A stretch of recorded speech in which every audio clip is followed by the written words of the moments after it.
루프를 시작하려 합니다. 이 먼 곳까지 또 추운 날 발걸음을 해주셔서 진심으로 감사합니다. 일단 익숙한 얼굴들이 많이 보여서요. 저희 사무국 소개는 간략하게 아까 리셉션에서 받으신 팜플렛을 참조를 하시면 될 것 같고요. 바로 오늘의 본 강연 주제로 들어가겠습니다. 오늘 강연의 주제는 왜 최근 한국에서는 향수와 기억이 뜨거운 이슈가 되고 있는가입니다.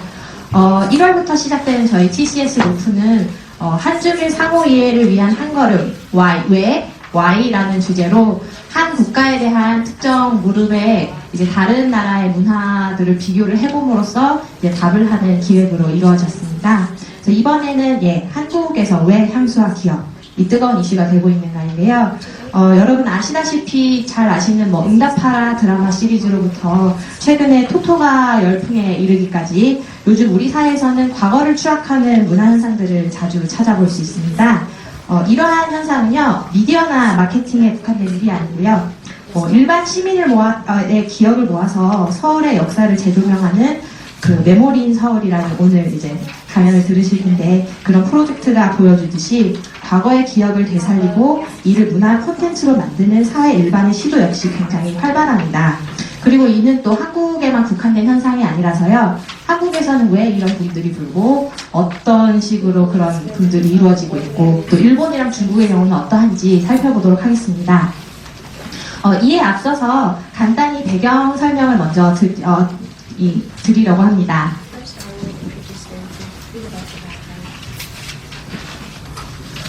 네, 우리나라에서 향수와 기억 이슈가 된 이유는 무엇인가 한번 잠깐 배경 설명을 드리고 싶은데요. 우선 우리 사회에서 향수가 이슈가 되는 이유에 대해서 좀 짚고 넘어가려고 합니다. 복고붐이 현재 한국 사회에 불고 있습니다. 복고붐이 왜 부는지 혹시 아시는 분? 나는 이런 이유 때문에 복고붐이 부는 것 같다. 잘 모르시겠으면 지금 힌트로 지금 그림이 있거든요. 유추를 해서 한번 알아맞혀 주세요. 복고붐은 이것 때문에 붑니다. 네, 대답이 없으셔서 바로 넘어가겠습니다. 시간 절약을 위해서. 복고붐은요, 경기불황 때 굉장히 잘 붑니다. 그 이유는 크게 두 가지가 있는데요. 첫 번째는 여러분도 아시다시피 힘들 때는 나의 그 그리운 옛날 시절이요 하면서 힘들 때일수록 과거를 낭만적으로 기억을 하는 경향이 있어요. 그래서 복고붐이 불고요. 두 번째는 시장에서는 또 이렇게 불황일 때는 다수에게 익숙한 흥행이 보장된 콘텐츠를 파는 것이 안전하다고 생각을 하기 때문에 그런 복고 콘텐츠들을 더 열심히 마케팅을 합니다. 복고붐이 부는 이유는 바로 이러한 때문인데요. 근데 그것이 우리 지금 현재 사회의 복고붐의 변천을 다 설명해 주지는 않아요. 복고붐이라는 게 사실 70년대 붐도 있고 지금은 90년대 붐도 불고 있고, 근데 복고붐이 부는 건 알겠는데 왜 지금 현재 들어서 하필이면 70년대나 80년대가 아닌 90년대 복고붐이 부는가에 대해서는 아까 경기불황 때문이야라는 설명으로 충분하지 않거든요. 그래서 우리 사회의 복고붐의 변천을 좀 살펴봤습니다. 그 대표적인 각 연도의 신문기사들을 보면요. 우선 2007년 제목 7080 유행문화 다시 뜬다. 즉 7080 복고문화가 2007년에 유행을 했습니다. 2008년에는요. 2008년 패션에는 1980년대 향수가 들어있다. 즉 80년대 복고붐이 불고 있어요. 2009년 백투더 7080에서 다시 7080이네요. 근데 2012년을 살펴볼게요. 2012년에는 굉장히 화제가 되었던 드라마죠. 응답하라 1997, 즉 1997년대를 배경으로 하는 드라마가 제작이 되기 시작합니다. 즉 90년대 복고 유행이 이때부터 시작이 되었다고 볼 수 있지요. 2013년에는 그 후속작인 응답하라 1994가 제작이 되었고요. 또 여러분이 잘 알고 계시는 2014년에 무한도전 토토가를 통해서 90년대 가요가 다시 성황을 이루고 있습니다. 그렇다면 우리는 여기서 물어봐야 될 것이 왜 2012년에 들어서 90년대 복고붐이 일어났는지에 대해 질문을 할 필요가 있습니다. 이를 위해서는 경기불황 이외에 또 다른 추가적인 설명이 필요한데요. 바로 사회적 붐의 조건을 이해하는 것이 필요합니다. A세대하고 B세대, 제가 그림을 보여드릴 텐데요. 퀴즈를 한번 낼 테니까 맞춰봐 주세요. 자, 자, A세대 이만큼의 사람은 야구를 좋아합니다. 이만큼의 사람이 축구를 좋아하고요. 이만큼의 사람이 테니스를 좋아해요. 그러면 이 세대에서 압도적으로 좋아하는 스포츠는 뭔가요? 예, 축구이지요. 그러면 B세대를 보겠습니다. B세대는 A세대보다 인구가 많아요. 자, 이만큼의 세대가 사람들이 야구를 좋아하고요. B세대는 이만큼이 축구를 좋아하고 이만큼이 테니스를 좋아합니다. 그러면 B세대에서 가장 흥행하는 스포츠는 뭔가요? 예, 야구입니다. 그러면 사회에는 한 세대만 사는 게 아니고 여러 세대가 같이 살잖아요. A세대하고 B세대하고 같이 살고 있다고 했을 때 사회에서 부는 스포츠 붐은 어느 것일까요? 네, 축구붐? 지금 그림으로 보셨을 때 어느 스포츠가 가장 붐일 것 같으세요? 예, 축구요? 축구 합쳐봐도 지금 야구보다 못한 것 같은데요. 네, 정답은 야구붐이 불 거예요. 근데 여기서 또 주의해야 될 점은 세대의 나이입니다. 자, B세대가 압도적으로 많으니까 경험상으로는 야구붐이 불 것 같아요. 근데 이 B세대가 만약 뭐 5살에서 10살이라면 그리고 A세대가 한 구매력이 있는 30살이라면 그러면 오히려 축구붐이 불 것 같아요. 즉, 사회적인 붐이 불기 위해서는요. 숫자가 많고 경제력이 있는 세대가 지지하는 문화현상이어야 됩니다. 즉 B세대처럼 숫자가 많고요. 만약에 이들이 30대, 40대처럼 구매력이 있다면 이들이 지지하는 가장 큰 문화현상이 사회적인 붐이 될 가능성이 높습니다. 이런 점에서 오늘날 90년대 복고붐을 이해할 필요가 있다고 볼 수 있습니다. 네, 즉 90년대 복고붐이 불었다는 것은요. 트렌드를 주도하는 새로운 세대가 부상을 했다는 것을 의미합니다. 그러니까 90년대의 그런 향수를 누리는 그런 젊은 세대들이 이제 구매력까지 갖추면서 네, 드디어 새로운 트렌드를 주도를 하게 되었다는 거죠. 따라서 우리나라 복고붐의 향후 전망은 앞으로도 이 토토가처럼 90년대 복고붐이 계속 불 겁니다. 그리고 그와 더불어서 혹시 아시는지 모르겠는데 2월에 이제 개봉한 영화래요. 세시공, 7080. 예, 그 세대의 복고붐도 같이 함께 불 거라고 예상을 할 수가 있겠습니다. 이것이 우리나라에서 향수가 이슈가 되는 이유라면 또 다른 질문을 해야겠죠. 우리 사회에서 그럼 기억이 이슈가 되는 이유는 무엇일까요? 이것은 기술된 역사라는 트렌드에서 구술된 기억이라는 트렌드로 그 역사를 이해하는 방식이 전환이 되었기 때문입니다. 기술된 역사는 뭐고 구술된 기억은 무엇이냐? 예, 한번 표로 간단히 살펴보겠습니다. 기술된 역사는요, 흔히 저희 학교에서 배우는 역사책을 생각하시면 될 거예요. 역사책을 보면 항상 유명한 역사적인 인물의 업적에 초점을 맞추고 있습니다. 그리고 역사책은 역사를 객관적인 사실, 이거는 사실이다, 틀림이 없는 단 하나의 사실로 인식을 하고 있지요. 그리고 역사책은 보면 아시겠지만 선사시대에 사람들이 조금 미개했다가 문명이 발전하면서 점점 더 발전을 이룹니다. 즉 기술된 역사의 시간은 단선적으로 진보하는 시간입니다. 우리는 그 역사책에서 근대 사회가 등장을 하면서 흔히 이런 방식으로 역사를 이해를 많이 해왔습니다. 근데 이제 오늘날에 들어서요, 점점 더 구술된 기억이라는 것이 중요하게 부각되기 시작하는데요. 구술된 기억은 기술된 역사와 달리 평범한 민중의 삶에 초점을 둡니다. 그리고 역사를 단 하나의 사실이 있다, 객관적인 사실로만 인식을 하기보다는 개인 경험이 굉장히 복잡하잖아요. 이런 똑같은 역사 속에서도 이 사람은 이런 경험을 할 수 있고 저 사람은 전혀 다른 경험을 할 수 있고 이런 식으로 개인의 경험이 굉장히 복잡하다는 것을 강조합니다. 그리고 구술된 기억에서의 시간은 점점 더 발전하는 게 아니고요. 평범한 민중의 삶을 보세요. 사실 옛날도 비슷했고 오늘날도 뭐 힘들면 힘들고 좋을 땐 좋고 그래 마찬가지잖아요. 그런 식으로 순환적인 시간을 상정을 합니다. 이렇게 기술된 역사에서 구술된 기억이라는 그런 역사를 이해하는 방식이 대두가 되기 시작하면서 기술된 역사의 대안적인 해석을 제공하는 구술된 기억이 점점 더 우리 사회에서 부상을 하고 있다고 볼 수 있습니다. 이렇게 표현만 하면 딱 와닿지가 않잖아요. 그래서 좀 쉬운 예를 준비를 해봤습니다. 우리나라에서 기술된 역사에서 구술된 기억은 어떻게 발전이 됐는지 대표적인 사극을 한번 볼게요. 장희빈입니다. 장희빈이 어떤 인물인지는 여러분 다 아실 거예요. 어떤 인물이죠? 어떤 이미지예요? 좋은 사람이에요? 아니면 역사에서 어떻게 장희빈을 그리나요? 보통 여러분들이 이해하시는 역사책의 장희빈은.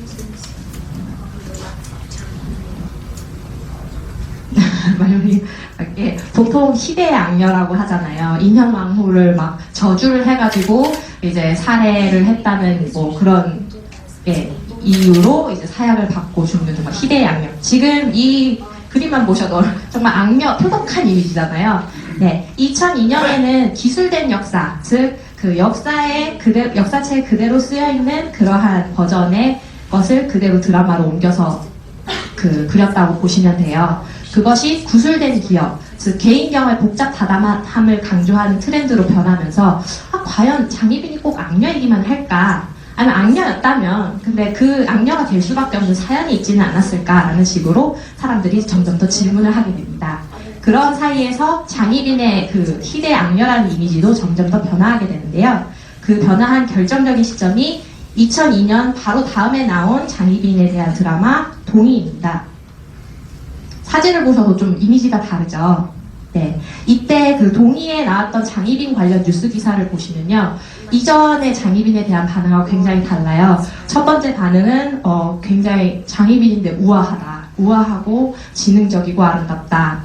그리고 그렇기 때문에 사람들이 더 장희빈에 공감을 하면서 이렇게 굉장히 안타까운 사연을 가진 여인이구나 라고 생각을 하게 돼요. 그리고 그러한 흐름이 점점 더 이어지면서 이제는 장희빈이 그러한 주인공으로까지 부각이 되는 드라마가 나옵니다. 바로 2013년에 만들어진 장옥정 사랑의 살다. 여기서는 이제 희대의 악녀가 아니고 뭔가 그런 사연이 있어서 희대의 악녀로 포장될 수밖에 없었던 식으로 장희빈이 그려지죠. 이런 식으로 우리 사회에서는 기술된 역사에서 구술된 기억으로 점차 역사를 이해하는 방식이 변천하고 있습니다. 그리고요, 그러한 향수와 기억에 대한 사람들의 욕망이 맞물려서 자신들의 기억을 적극적으로 이야기하고 싶은 사람들이 등장을 하기 시작합니다.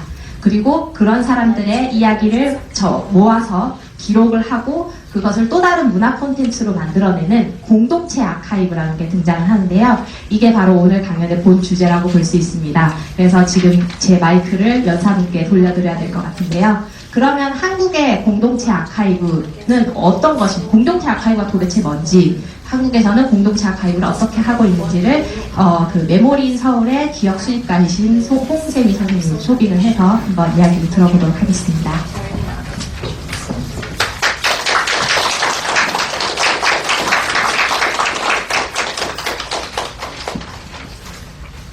안녕하세요. 소개받은 기억수집가 홍세미입니다. 저는 기억수집가라고 부르는 일을 하고 있어요.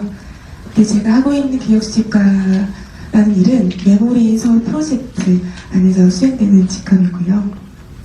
이 메모리인 프로젝트는 서울문화재단이라는 곳에서 기획하고 진행하고 있는 프로젝트입니다. 서울문화재단 혹시 아시는 분 계신가요? 많이 아실 것 같긴 한데 서울시에서 출원한 서울시 산하의 공공재단입니다. 서울문화재단은 2004년도에 서울시에 출원한 문화예술 공공전문자원기관이에요.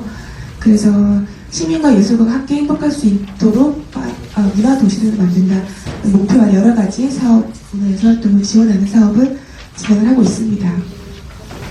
저희가 진행하고 있는 프로젝트 설명하기 이전에 어떤 기관인지 먼저 말씀드리고 싶어서 이렇게 말씀을 드리는데, 이렇게 다양한 문화예술 활동과 함께 그 서울시 전역의 9곳의 공공 문화예술 공간도 운영을 하고 있어요. 그렇다고 메모리 인서울 프로젝트가 어떤 사업이냐면, 이름을 정말 잘 지은 것 같아요. 메모리 서울 프로젝트. 이름에서부터 어떤 일인지 좀 알 수 있으시겠죠? 이 동시대를 살아온 서울 시민들의 역사적 기억을 보존해서 서울 고유의 역사를 풍부하게 하고 미래 세대들에게 전수하도록 하는 프로젝트입니다. 서울 안에 살아가는 서울 사람들의 기억에 관한 이야기를 모으고 있어요. 이런 사진은 정말 이제는 기록도 잘 보기 힘든 그런 사진입니다. 이 앞에 어떤 사진인지 아세요? 젊은 분들은 잘 모르실 텐데 전차예요. 전차는 여기 광화문 이쪽에 딱 한 대만 나와 있어요. 네. 그리고 그 옆에 있는 사진은 이야기를 만들었던 버스 안내양.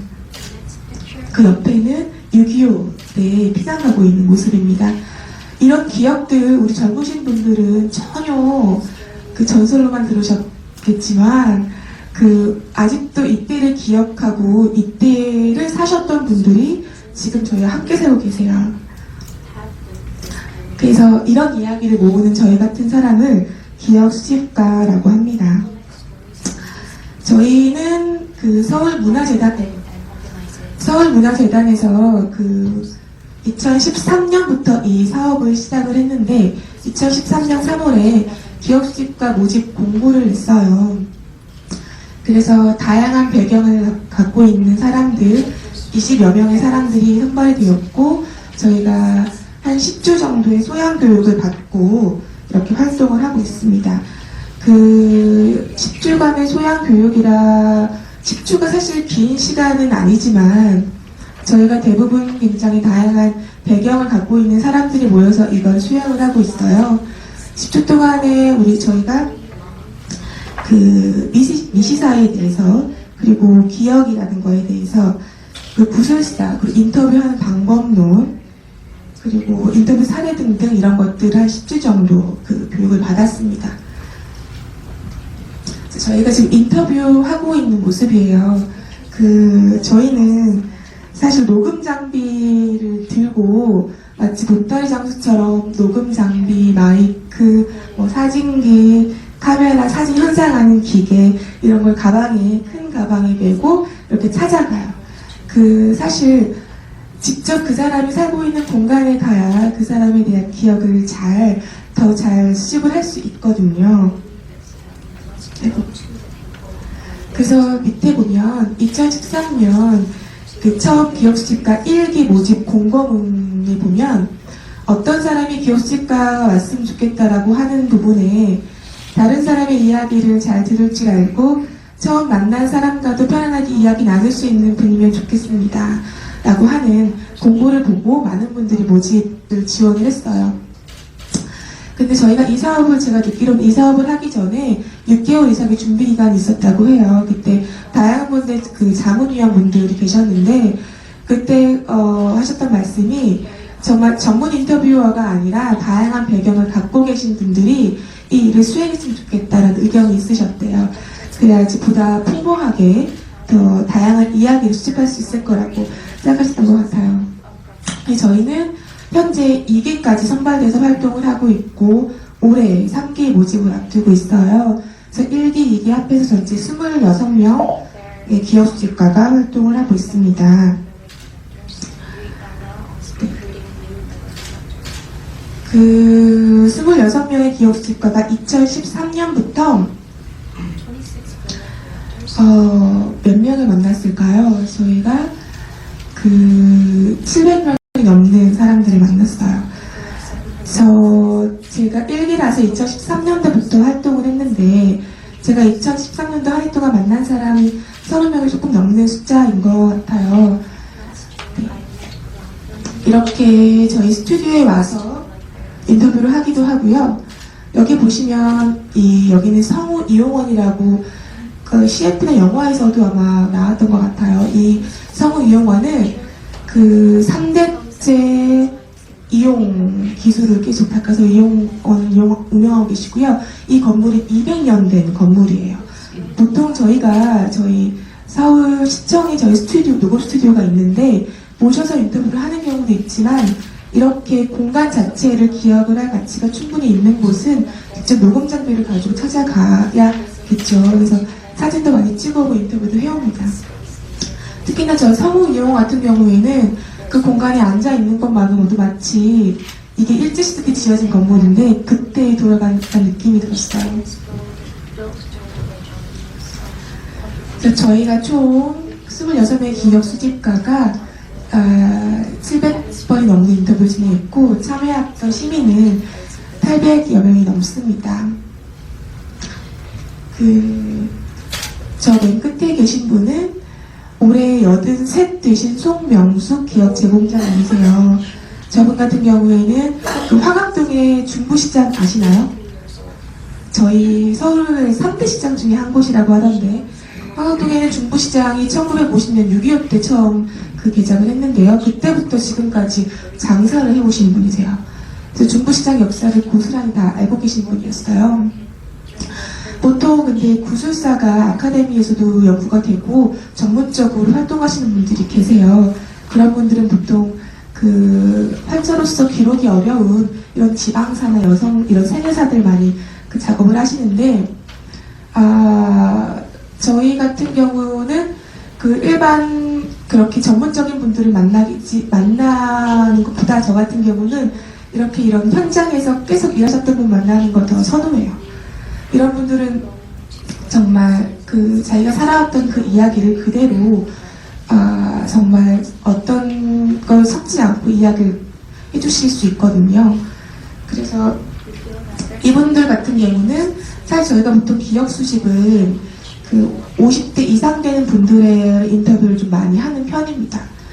그래야지 지금 사라져 있는 공간이나 그 잊혀져가고 있는 가치에 대해서 이야기를 많이 들을 수가 있거든요. 보통 젊으신 분들은 들을 수 있는 게 물론 없진 않아요. 없진 않지만 풍부하진 않기 때문에. 근데 이분들 같은 경우에는 저희가 녹음 스튜디오가 그 서울시청 시민청 1층, 서울도서관 1층에 있기 때문에 아이들 데리고 부모님이 많이 오시거든요. 근데 그때 아이들과 함께 좋은 기억을 남기고 싶으시다고 인터뷰를 하셨던 분인데, 그 인터뷰를 한 1시간 정도 진행을 했는데 아이들이 엄마의 어린 시절 이야기를 같이 들으면서 굉장히 즐거워하더라고요. 네.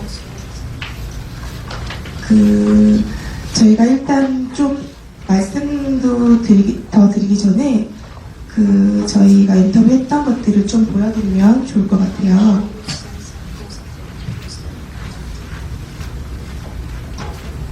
저희 인터뷰했던 자료 한 번 먼저 보여드리고 이야기 더 해보도록 하겠습니다.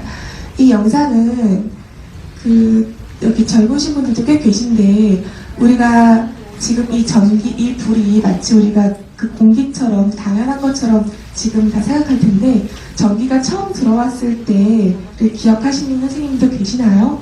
뒤에 선생님도 계실 것 같은데, 이 처음 전기 들어왔을 때 기억이 있으신 분이에요. 이때 인터뷰 한번 들어보고 이야기 이어가도록 하겠습니다.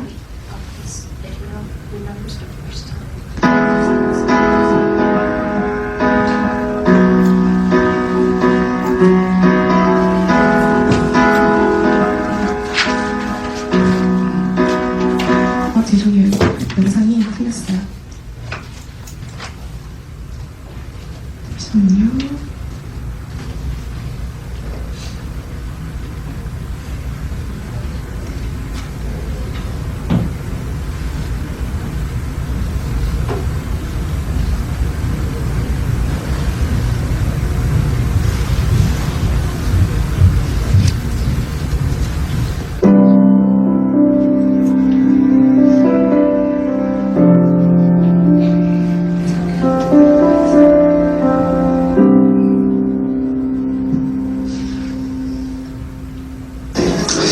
제가 아마 중학교 아마 1학년 때쯤 됐을 거예요.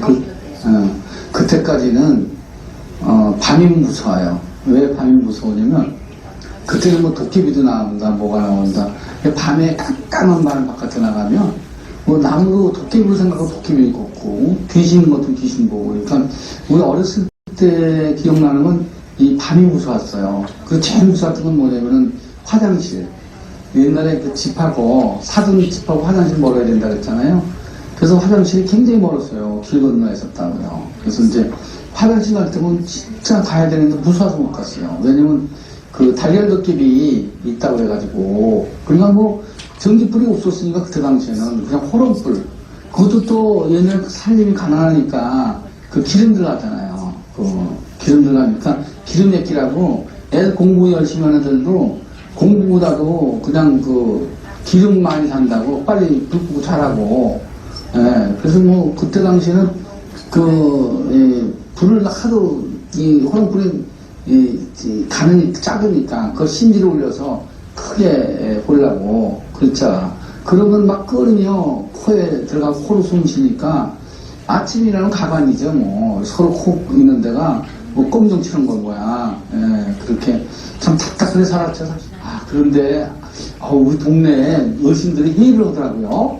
그래서 저분들이 동네 사람들이 모여서 아버님들 회의하나 했더니 전기가 들어온다는 거예요. 그래서 전기가 들어오는데 한 집당 얼마를 더 부담해야 된다는 거예요. 그래서 전기가 뭔가 그냥 좀 혹시 좀 하여튼 이게 신기했어요. 전기가 들어오면 뭐가 좋을까? 그냥 그랬었어요. 그때는 뭐 이 일대가 다 전기가 안 들어오고 너무 밤에 칠 같은 날이 깜깜하게 가로등이 뭐가 있어요. 그래서 이제 뭐라고 하는데 뭐 그냥 전기 가설하고 전봇대가 세워주고 막 난리예요. 그래서 뭔가 그냥 어린 마음에 전기가 뭐 우리가 등남보다 등기가 더 뭐가 되는 거지 뭐 이렇게 그냥 무심결 했는데 드디어 등기 오는 날에요. 우리 아버지가 우리 큰형 나이가 한 20살 됐거든요. 야 소켓 올려. 그냥 쫙 고운 소켓 올리는데요. 갑자기 빵 그냥 이건 태양보다 더 크게 떠오르는 거예요. 그러더니 그건 도대체 천국이 있다면 아마 시댁 같은 어둠을 팍 뚫고 빛이 빵 하고 터지는데 와! 나 그때를 지금까지 내가 이 나이 먹도록 그때 그 감정 뭘 표현할 수 있는 팍 거 정말 완전히 그냥 불덩어리 그냥 솟아 오르고요. 어쩜 그냥 정말 이 개미한 마리라도 그냥 탁 보일 정도로 선명하게 풀리 나무 지붕 하나하나 사물들이 정확하게 선명하게 보이는데 지금 아마 그렇게 선명하게 그때 그 감정들을 볼 수가 없어요. 그러니까 온 천지가 새로운 세상입니다.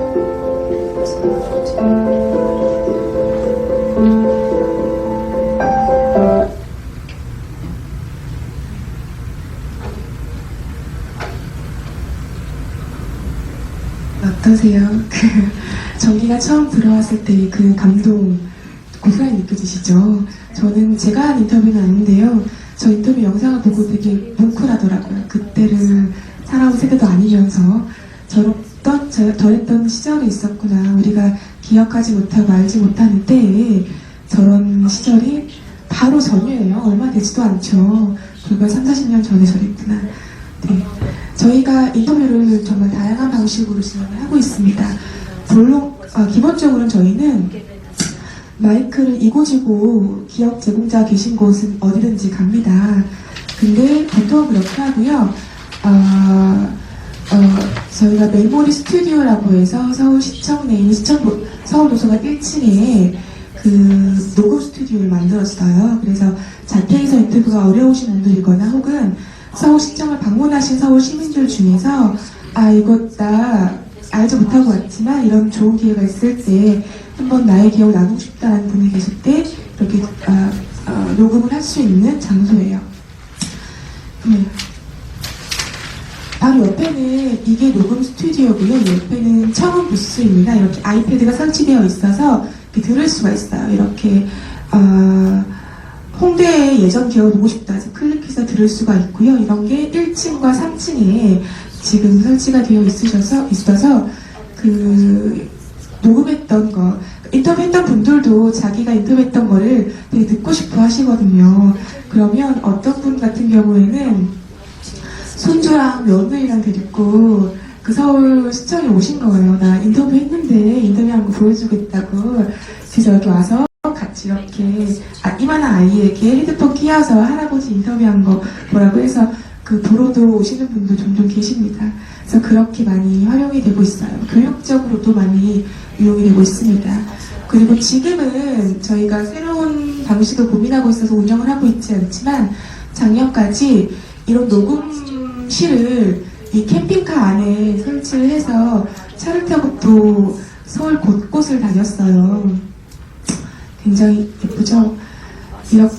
이 캠핑카 안에, 이 랩핑이 되어 있는 캠핑카 안에 이렇게 그 녹음 시설이 다 되어 있어요. 저 차를 가지고 그 연세 많으신 분들이 계신 곳, 그 복지관이나 혹은 공원이나 아니면 그러니까 기억을 나누고 싶으신 분들이 계신 곳에 저희가 찾아가서 인터뷰를 진행을 했습니다. 그 밑에 원더 프로젝트는 일시적으로 진행된 이벤트이긴 했지만 그 디자인 플라자에 이런 그 상자 모양으로 그 녹음 부스를 설치해서 그 동대문 디자인 플라자 방문하시는 분들 대상으로 인터뷰를 진행을 했었습니다. 그 인터뷰를 진행하다 보면 제가 2013년도에는 거의 한 30명이 넘는 분들 인터뷰하고 올해까지 한 60명 가까이 인터뷰를 한 것 같아요. 근데 인터뷰를 하다 보면 그 세대별로 꼭 나오는 키워드가 이렇게 있어요. 보통 그 40년대에 태어나셔서 지금 70세 되신 분들 꼭 말씀하시는 거 있어요. 마포의 새우젓배가 떴다. 너 아니냐? 마포의 그때 당시에는 인천의 그 사회가 밀물썰물이 있을 때 한강가스도 밀물썰물 영향이 고스란히 있었다고 해요. 그래서 뭐 70년대에 큰 장마가 지면 목동 이런 데는 굉장히 크게 난리가 나기도 했었다는 이야기를 많이 들었어요. 그래서 한강 새우젓배, 그 다음에 6.25. 그 사시는 분들은 정말 이 6.25는 빼놓지 않고 정말 가장 큰 일이었겠죠. 생사를 넘나는 일이었을 테니까요. 이 이야기, 그리고 전차. 지금은 사실 이 광화문 앞에 딱 한 대 정도가 남아 있어서 사람들 거의 기억에 잊혀진 이 전차 이야기. 전차 입장 회수권이라고 하기 모르는데 그게 1원 20전이었다고 해요. 그래서 그때가 얼마였는지까지 다 기억을 하고 계세요. 그리고 이 혼분식은 50대 분들이 거의 기억 많이 하시더라고요. 혼분식 모르시죠? 혼분식이 뭐냐면 그 쌀에 꼭 그 잡곡을 섞어 먹을 나라에서 장려했던 운동이에요.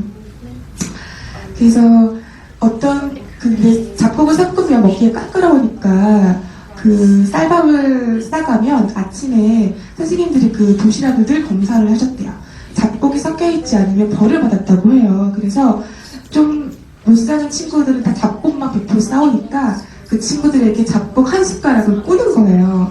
그래서 그 잡곡 한 숟가락 꾼 거를 하나하나 도시락에 심어서 선생님 검사를 받았다. 뭐 이런 그 재미있는 이야기를 들었었어요. 그래서 어떤 분은 글쎄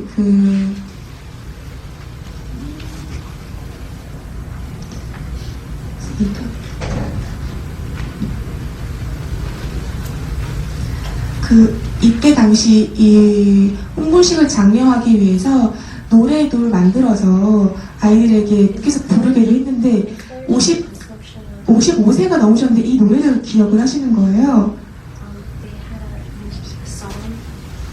잠시만요. 제가 창을 열어놨는데 제가 아이들이 서툴러서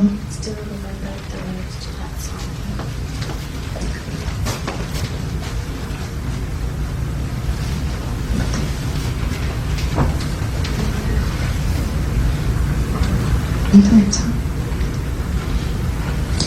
네. 그러면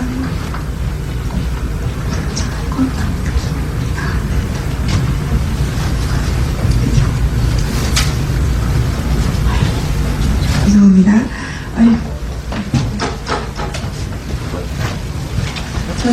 이게 저희 사이트거든요. 저희 이 사이트에 이 기억이 다 모여져 있어요. 다 누구나 다 들으실 수 있습니다. 저희가 아카이브를 다 하고 있거든요. 보시면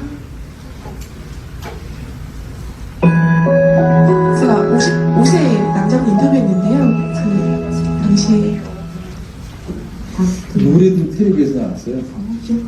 노래는 맑은 바람, 맛 좋은 밥에 빛깔도 곱게 오곡을 입혀 그 곡식 고루 먹고 자라는 우리 넘치는 건강에 살찌는 살림 쑥쑥 키가 큰다 힘이 솟는다 분식에 약한 몸 없다 이게 그예요. 이 노래를 기억하시는 게 되게 놀랍지 않나요? 이게 정말로 그 초등학교 때에 들으신 노래일 텐데 이거를 바로 불러주셔서 네 정말 놀랐던 기억이 있습니다. 저희 사이트에 가시면 이렇게 저희가 인터뷰했던 기록들이 다 있어요. 그래서 인터넷에 메모리 인서울 프로젝트 검색하시면 저희가 지역별로도 이렇게 내가 살고 있는 곳이 마포구인데 마포구의 역사를 알고 싶다. 그럼 이렇게 녹음했던 인터뷰들이 다 이렇게 저희가 준비되어 있으니까요. 한번 자기가 살고 있는 곳 궁금하시면 찾아보시면 재미있는 이야기거리가 많이 있을 것 같아요. 저희가 인터뷰를 800개 넘게 진행을 하다 보니 이렇게 카테고리별로 정리를 할 수가 있었어요. 그래서 뭐 시장, 청계천, 카페, 학창시절, 한강, 서점 이렇게 정리가 되어 있어서 나중에 한번 들어보셔도 좋을 것 같습니다.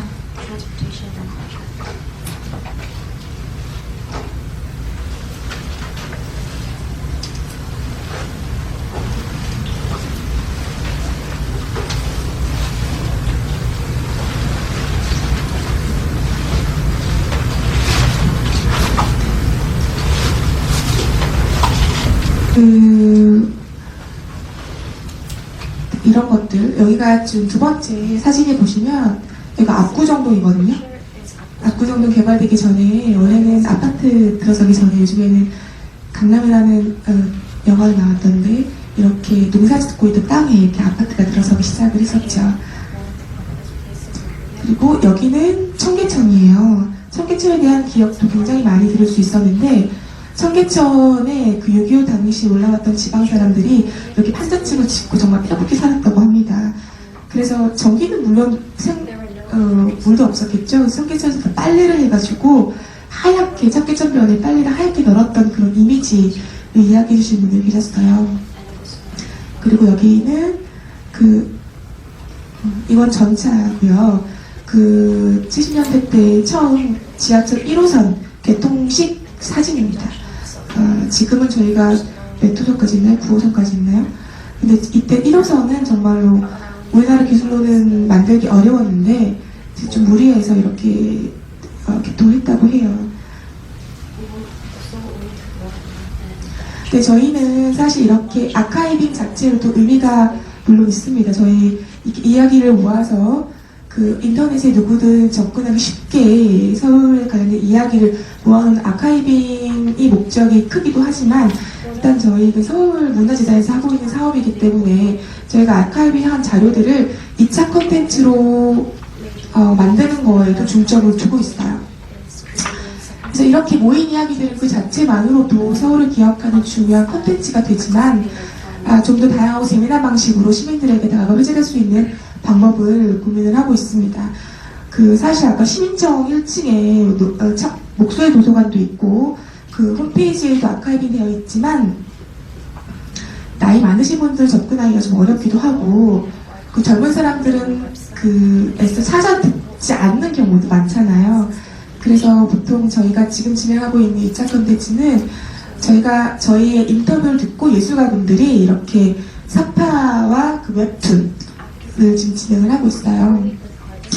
그래서 지방에서 처음 서울 상영했을 때 서울역이 그렇게 근사하고 멋있었다 이렇게 기억해 주시는 분들이 꽤 많으시거든요. 그래서 그때 인터뷰를 듣고 이 사파가 분께서 이 사파를 그려주신 거예요.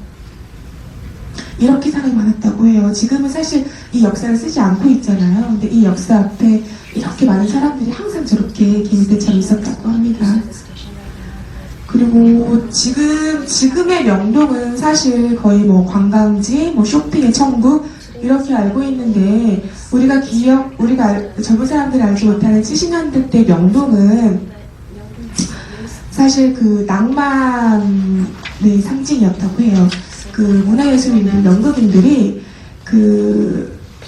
명동에 많이 모여서 카페에서 작은 살롱에서 연극도 올리기도 하고 멋쟁이 신사들은 다 명동에 모여서 있었다고 합니다.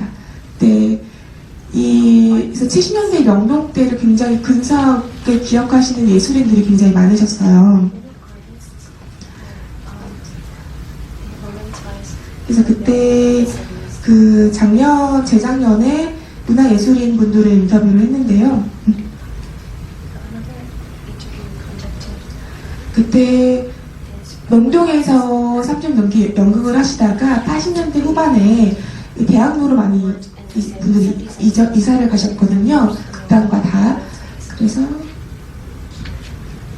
이분은 전문 연극인이신데 제가 2년 전에 인터뷰를 했어요. 근데 정말로 연출로 평생 연출가로 사셨어요. 근데 그 부민관, 이 근처에 있었던 우리나라 최초의 그 극단이었던 부민관 옆에서 태어나신 분이거든요. 근데 6세 때부터 그 몰래 훔쳐봤던 그 악극에 대한 기억, 그때부터 계속 이야기 해주셨는데요. 이분이 작년에 돌아가셨어요. 그래서 네, 저 이분 인터뷰를 좀 마음이 많이 아파요. 네, 이분이 기억하는 명동의 낭만 시대입니다. 선생님 그러면 그때 하루 종일 그렇게 남산의 부산에서 연극했을 때의 모습을 한번 이야기해 주세요. 그때 배우나 연출 선생님들은 어떻게 생각하셨나요? 나는 그래도 인민이 자식이야. 그래 하루에 용돈이 100원이었어. 62년도, 63년도에 100원이면은 그 남산의 그 서울예대 그 극장 앞에 레스토랑이 하나 있었어. 다방하고. 그러면 그게 이제 5층 빌딩 됐잖아. 그때 단층인데 한쪽은 커피, 한쪽 양식 레스토랑인데 커피 한 잔에 15원.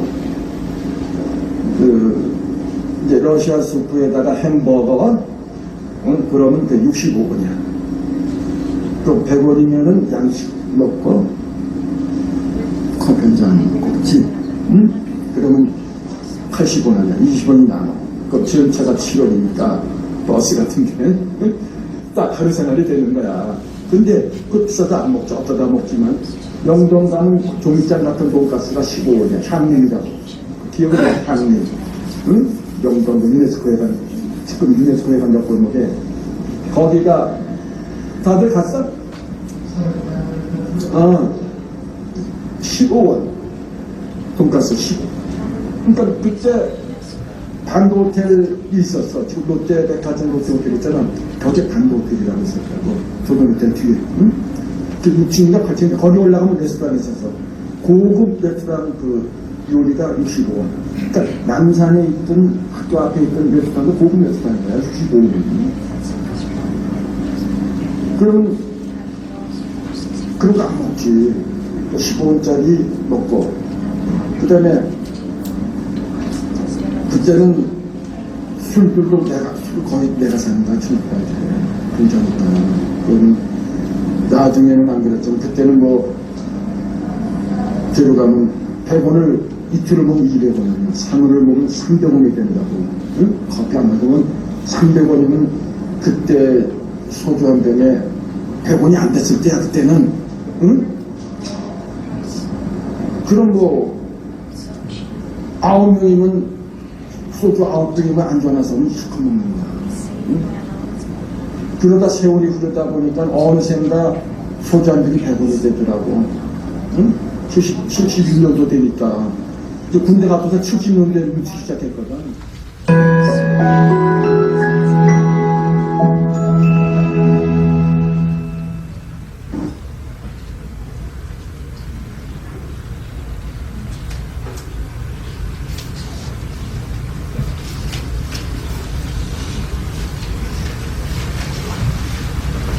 소주 가격 들으니까 정말 시간이 굉장히 많이 흘렀다는 걸 알 수 있겠죠.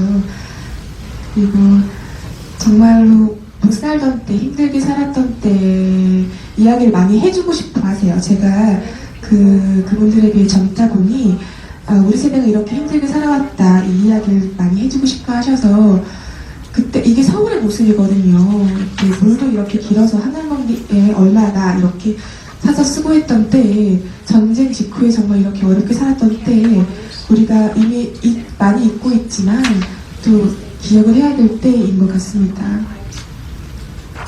근데 저희가 사실 2014년도 중반까지는 이렇게 서울에 관련돼서는 전방위적으로 이야기를 많이 모았었어요. 근데 2014년 중반 이후부터 정말 우리가 서울에서 꼭 기억해야 할 이야기, 중요하다고 생각되는 이야기를 좀 깊이 있게 좀 기록을 해보자라고 해서 기획 프로젝트를 작년 중반 이후부터 진행을 하고 있는데요. 이때 기억하시는 분 계실까요? 1996년 6월 29일 오후 5시 57분 여러분은 무엇을 하고 계셨나요? 이때 서울시 서초구 서초동에서는 백화점이 무너졌었어요. 기억하시나요? 젊은 분들은 사실 말로만 들었죠. 근데 사실 이 일이 엄청 큰 일이었어요. 이게 정말 강남 최고의 정말 부자들만 가는 럭셔리 백화점이었어요. 정말로. 근데 이게 얼마 만에, 단 20초 만에 이렇게 무너졌습니다. 저희는 올해가 2015년 딱 삼풍백화점이 붕괴된 지 20년 되는 해입니다. 그래서 작년에 4월 16일 세월호 사건이 있었죠. 정말 제가 이걸 인터뷰하기 위해서 사전에 공부를 좀 많이 했었는데 굉장히 많이 비슷해요. 어쩜 그렇게 20년이나 시간이 흘렀는데도 우리 사회가 이렇게 변한 게 없을까라는 생각이 들면 정말 참 했었는데, 이때 삼풍백화점 같은 경우에는 그 설계 당시에는 삼풍 아파트 단지 내 상가로 설계되어서 그 지어지고 있다가 중간에 그 이준 사장이 그 백화점을 변경되어서 약간 좀 처음 지었을 때부터 무리한 확장 공사가 있어서 처음 지었을 때부터 붕괴의 위험이 있을 수밖에 없는 건물이었습니다. 근데 지하 4층, 지상 5층이 되는 삼풍백화점이 그 사실 붕괴 조짐은 그 며칠 전부터 있었고 그 당일의 오전부터도 금이 가고 흔들리고 이런 조짐이 다 있었는데도 불구하고, 그래서 그 임원진들 회의를 오전부터 했음에도 사실 그 쇼핑하러 온 시민들을 막지 않았어요.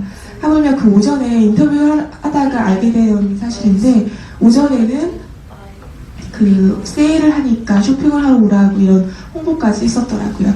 그래서 붕괴된 시간이 오후 5시 50분 경이기 때문에 그 주부들이 그 식사를, 저녁을 준비하기 위해서 그 쇼핑을 하던 시간이었기 때문에 여성분들이, 어머니들, 때 나이대 분들이 많이 돌아가셨어요. 그래서 굉장히 많은 사람이 죽었죠. 500명이 넘는 사망자가 있었고, 사실 이 사람이 그때 당시 삼풍백화점에 있었다라는 증언은 있지만 시신을 찾지 못한 것도 많았어요. 그래서 사망 인정하신 분들 30분, 부상은 거의 1000명 가량이 되시고요. 이렇게 많은 분들이 복구 인력으로, 구조 인력으로 투여가 되셨죠. 저희는 지금 기획 프로젝트로 삼풍백화점을 기억을 하고 있는 사람들을 인터뷰를 하고 있습니다. 지금까지 한 60여 명을 인터뷰를 했고요. 보통 그 구조대, 그리고 유가족, 생존자, 그리고 목격자분 이렇게 나눠볼 수가 있다고 하면, 저희가 유가족과 생존자분은 먼저 시작을 하지 않았어요. 그분들은 상처가 너무 깊으신 분들이기 때문에 저희가 준비를 좀 많이 하고 그럴 때 인터뷰를 하기 위해서 저희가 목격자분, 소방대나 민간구조대, 그리고 전문가분들 인터뷰 먼저 진행을 했었습니다. 근데 윗분은 그 유가족이신데요. 이분이 올해 그 일은 되게 젊어 보이시지만 70이 넘으셨어요. 근데 그 참사 당시에는 50대셨는데 그 남편분이 돌아가셨어요. 남편분은 대기업에 다니던 임원이셨는데 그때 그 골프웨어를 사려고 잠깐 들리는 거였는데 그 1시간 상관에 그게 무너져서 돌아가셨는데, 남편분이 그 시간대에 삼풍백화점에 갔을 거라고 생각을 못 하셨대요. 그날 자정이 될 때까지도. 그랬는데 결국은 차량이 삼풍백화점 주차장에서 발견되는 바람에 그리고 한 달이 지나서 시신을 발견을 했습니다. 1996년 당시가 이 이 선생님께 최고의 해이었대요. 아들이 서울에 입학하고 남편은 승진을 앞두고 있고 정말 모든 사람들이 자기를 되게 부러워하고 정말 참 행복하다라고 느꼈을 때였는데 그때 남편이 그렇게 상상도 하지 못한 사고로 돌아가시게 돼서 그 이후의 삶에 대해서 이야기를 들었는데 이분의 표현이 그랬어요. 내가 마치 남편이 정말 가정주부셨거든요. 그 당시까지. 남편이 없는 내 삶은 그런 사고 남편이 죽었을 때 이후의 나의 삶은 온몸이 발가벗겨진 채로 한 길가에 서 있는 기분이었다고 지난 20년 동안. 그래서 인터뷰한 동안 저도 많이 울었고요. 이게 거의 좀 초반 인터뷰였거든요. 그래서 저도 선생님도 우실 때 저도 진짜 많이 울었고 CCN에서 그때 그 해가 또 딸이 하나뿐인 딸이 그 입사한 해여서 첫 월급 타서 그 지금은 없지만 동아은행이 당시에 있었는데 동아은행에 10만원짜리 수표가 첫 월급 선물로 아버지께 드렸대요. 따님이. 근데 내가 이 돈을 쓰지 않겠다. 그래서 아버지가 지갑에 고기 넣어둔 그게 유품으로 발견된 거죠. 그래서 그때 당시 걸 고스란히 갖고 계세요. 그때 시계, 신용카드, 신분증. 근데 이분은 스스로 연락을 주셨어요. 보통 생존자의 유가족 같은 경우는 저희가 섭외가 굉장히 어려운데 그때 당시에 상처를 다시 이야기하고 싶지 않다라고 해서 인터뷰를 대부분 다 거절을 많이 하시거든요. 근데 이분 같은 경우는 작년에 세월호 일도 있고요. 이렇게 아픔을 갖고 있는 나도 지금까지 살아왔다 이 이야기를 하고 싶으셔서 누군가에게 나의 이야기가 위로가 됐으면 좋겠다 라는 생각에 인터뷰를 제보를 해주셔서 이렇게 인터뷰를 했던 경우고요. 그 당시 보통은 60년 중에 많은 분은 이런 구조대 분들이셨어요. 당시에 지금은 상상도 못하게 그때는 정말 장비가 없었다고 해요. 이렇게 사람을 구조하기 위해 그 철거물을 철거할 수 있는 이런 장비가 거의 없었기 때문에 거의 인력으로 막 들고 나르고 있었다고 하는데 그래서 그때 소방관 분들이 굉장히 많이 고생을 하셨다고 해요. 그래서 굉장히 지하에 사람이 많이 묻혀 있었기 때문에 지하로 들어가야 되는데 지하를 뚫는 구멍이 굉장히 좁아서 굉장히 마른 소방관들이 이렇게 참기름을 바르고 들어갔다고 해요. 네. 그 당시에 그 부실공사에 책임이 있었던 삼풍백화점 사주 그리고 삼풍건설 이준 회장의 자산으로 보상금을 줘야 됐기 때문에 당시 그 사람이 구치소에 수감되어 있을 때 대상처분 위임 각서를 받으려고 공무원이시거든요. 저분이 되게 고생을 많이 하셨더라고요. 그래서 그 사람의 3,000원 가까이 되는 재산을 몰수해서 그걸로 보상금 다행히 서울 시민의 세금은 많이 쓰지 않고 보상을 줄 수 있었다고 합니다. 이준 회장은 이런 정말 탐욕으로 백화점을 그렇게 짓고 이런 참사를 만든 이준 회장은 이후 7년 뒤에 돌아가셨어요. 사람이 참 허무하죠. 그리고 아들이신 그 이한상 사장은 지금 몽골에 선교사로 가 계시다고 합니다. 네. 그래서 이런 분들 인터뷰 저희 진행을 하고 있어요. 그래서 저희가 2014년, 15년 기획 프로젝트 물론 서울에 관련된 전방위적인 원래 했던 인터뷰도 계속 진행을 합니다. 그것도 계속 진행을 하고 있고요. 깊이 있게 뭔가 좀 테마를 잡아서 3가지로 지금 진행을 하고 있어요. 방금 말씀드린 삼풍백화점 아픔이란 테마로 우리가 20년 지났지만 다시 한번 이때를 기억하자. 네, 그리고 추억이란 지금은 사라진 그 동네 운동장에 대한 인터뷰가 그래서 각각별로 팀이 운영을 하고 있거든요.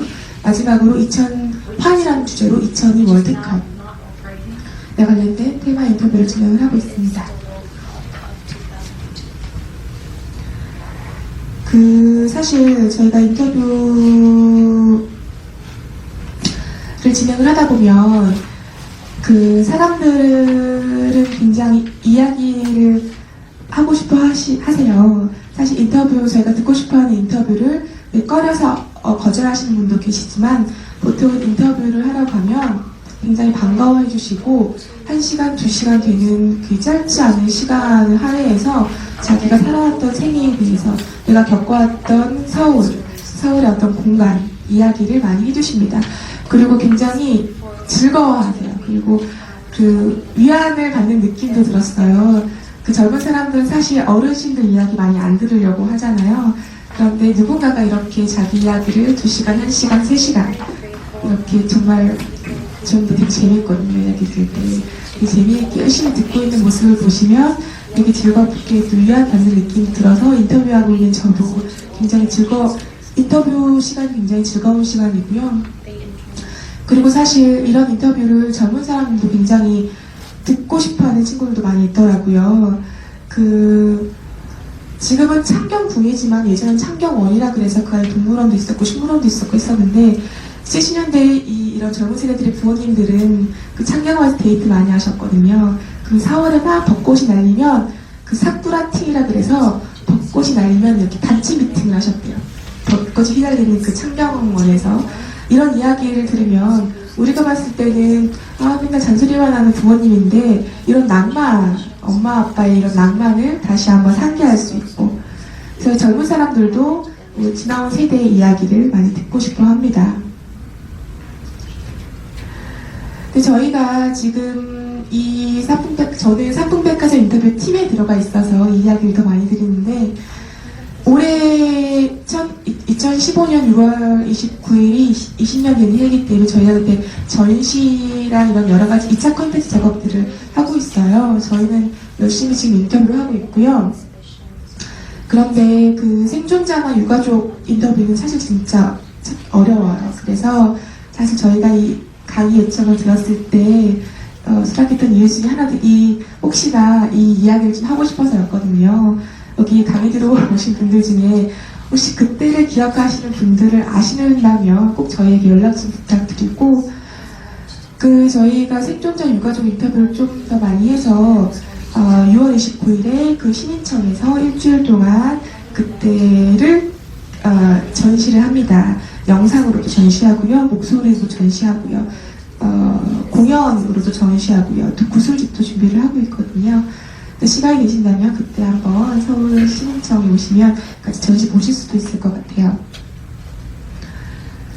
사실 저희 딱 한 문장이 저희 사업을 잘 설명해 주는 말이에요. 저희는 역사가 되는 목소리를 모으고 있고요. 그리고 이것들이 예술로 될 수 있도록, 그리고 이것들을 보다 많은 시민들이 함께 할 수 있도록 하는 작업을 하고 있습니다. 네, 저희는 여기까지 하겠습니다.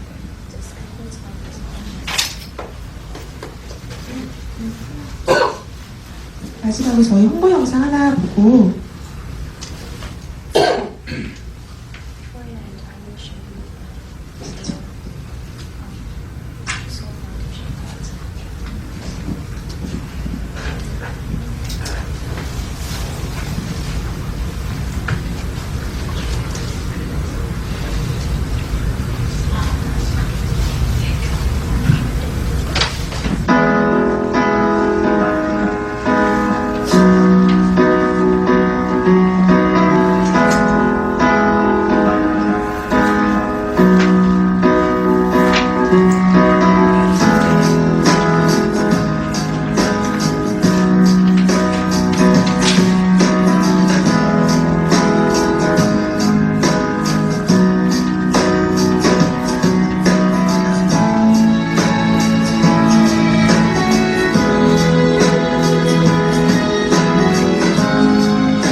역사가 되는 목소리, 예술이 되는 스토리, 메모리인 서울 프로젝트. 당신의 기억을 들려주세요. 당신의 목소리가 서울의 역사가 됩니다.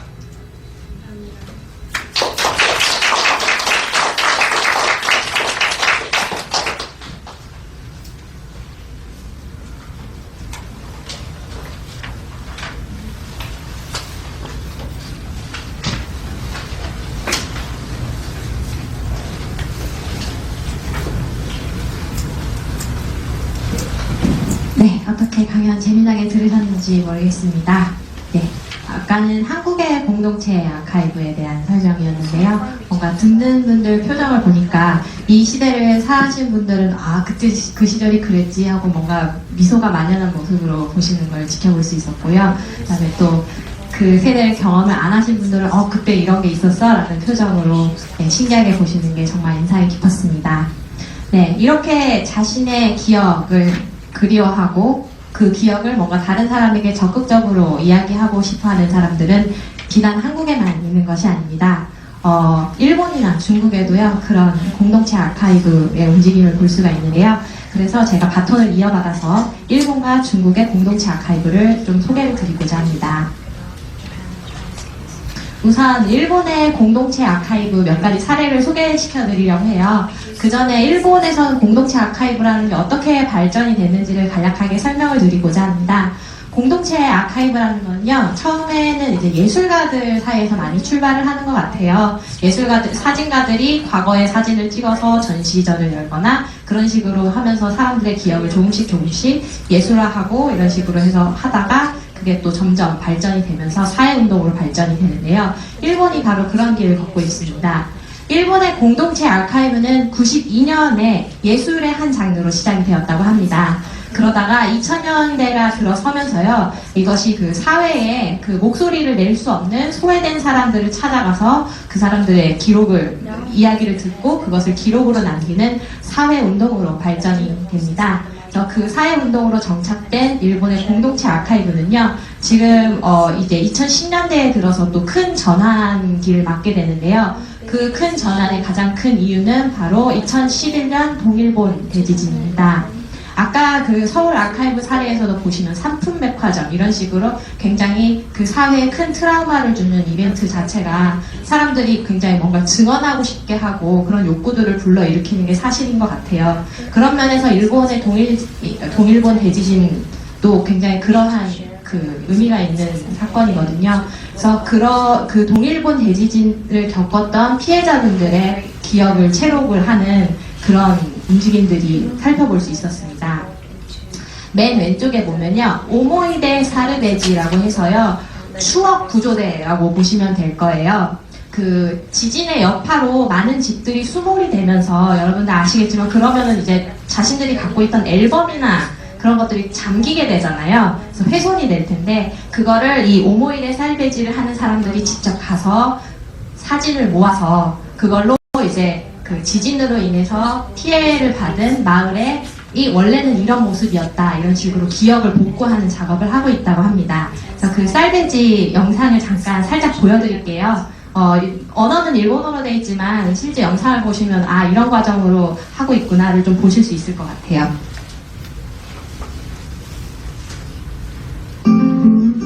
네,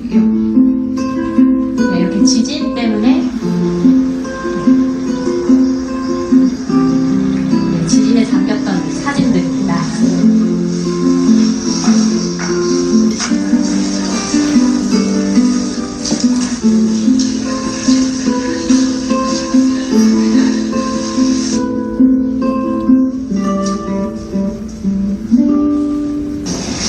家全部流されちゃったんで、一個もその手がかりじゃないですけどないんですよね。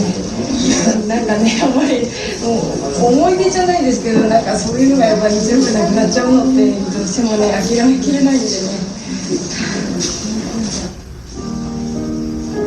やっぱ自分がそこで生きてきて、あとみんなと一緒に支え合って存在してきたんだという本当そのものをですね、津波というものが広く無残にも流していくんだということの衝撃を思い知って、でこのプログラムをですねちゃんとやらなくちゃいけない、本気でやらなくちゃいけないというふうに思ったのがきっかけなんですね。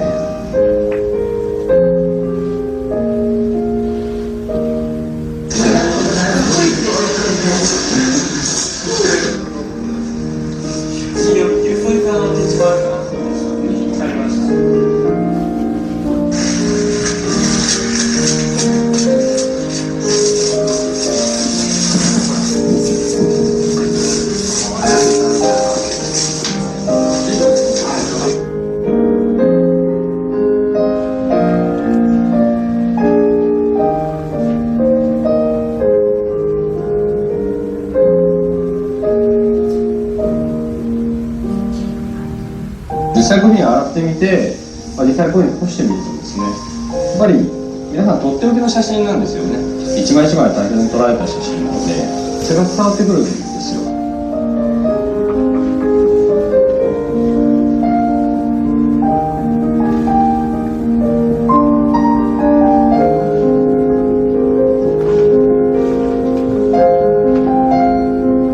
被災者の皆さんが失ったもの、家とか車とかは僕らは戻せないんですけど、こういう思い出だとか昔の思いっていうんですかね、幸せな思いっていうのは情報によって復活できるものなんだという確信を持ってずっと活動しています。ただこれからこれを返していって初めてスマホの目的が完結するので、なんとか早く1日でもスマホの方に納してあげたいなと思っています。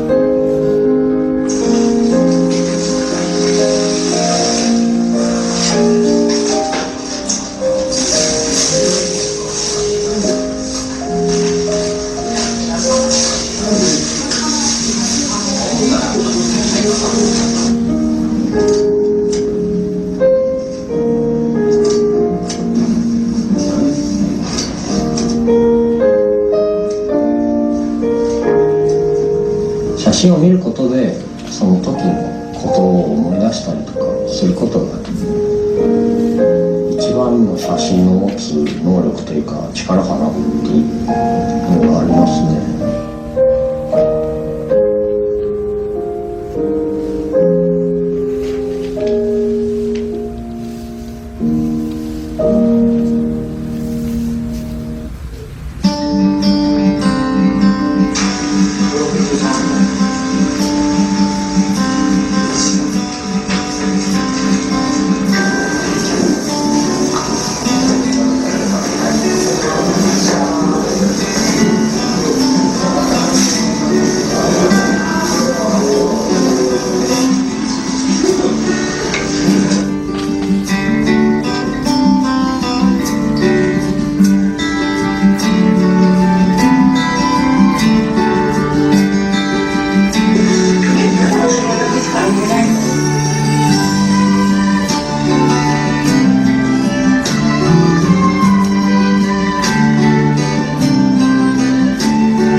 小学生時代はこういうものはなかったので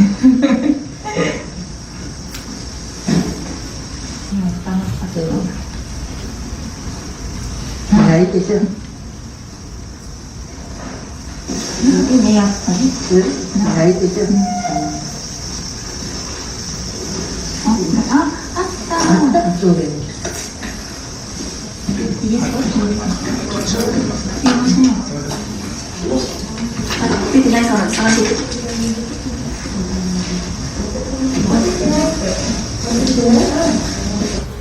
네, 좀 어떻게 공동체 아카이빙이 어떤 건지 좀 이제 개념이 와닿으시죠? 저렇게 사람들이 각각 갖고 있는 사진이나 이런 것들을 모아가지고 또 요새는 이제 전자 시스템이 발달을 해 있으니까요. 그걸 전자화시켜서 웹사이트에 올리거나 이런 식으로 해서 사람들이 다시 찾아볼 수 있도록 하는 것이 공동체 아카이빙이라고 볼 수 있습니다.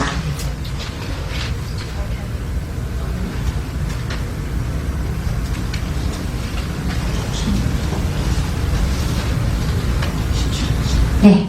그리고 여러분 아시다시피 이 아카이빙은요, 이 전자매체의 도래하고 함께 이제 새로운 형식으로 굉장히 아까도 그 홍세희 선생님께서 이야기를 하셨지만 이 공동체 아카이빙의 지금 트렌드는 그 기억을 몽는 것에서 그치는 게 아니고 2차 콘텐츠, 사람들이 활용할 수 있는 뭔가 다른 걸로 접합을 시켜서 하는 것이 트렌드라고 볼 수 있습니다. 저희 첨단 기술하고 또 합쳐가지고요, 아카이빙을 하는 또 특이한 사례가 있는데요. 바로 이 가운데 보시면 NHK에서 합니다. 역시 동일본 대지진 아카이브라고 하는 기획을 했어요. 이거는 이제 구글하고 같이, 구글의 그 위치 추적 시스템 아시죠? 그거하고 같이 협업을 해가지고 새로운 2차 콘텐츠를 만들어낸 사례입니다. 그러면 한번 보여드릴게요. 네. 이거 보시면 저희가 항상 보는 구글 맵이에요. 근데 여기에 그 아까 뭐 홍세미 선생님께서 하신 그 경우도 보시면 아시겠지만 사람들의 인터뷰를 영상으로 채록을 한 거를 이 사람이 지진 당시에 어느 위치에서 어떤 일을 겪었는지를 위치, 구글 시스템을 또 접합을 시켜가지고요. 그렇게 나열을 해봤어요. 그래서 이렇게 들어가면 어떤 사람들이 어떤 기억을 갖고서 있는지를 볼 수가 있습니다. 한번 예로 잠깐 보실게요.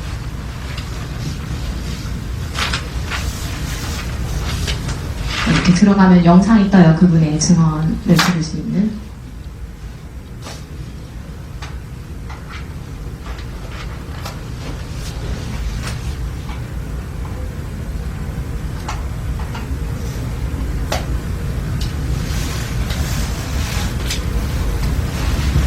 그 지진 당시에 차하고 관련된 이야기인데요. 平成23年3月11日、宮城県多賀城市 지진이 일어났을 때 차들이 떠내려가는 것을 津波と地震で市内では最も多い34人が亡くなりました。 그래서 이 지역에서는 아까 34명이 죽었다고 해요. 사람들이 떠내려갔던 것에 대해서 이 지역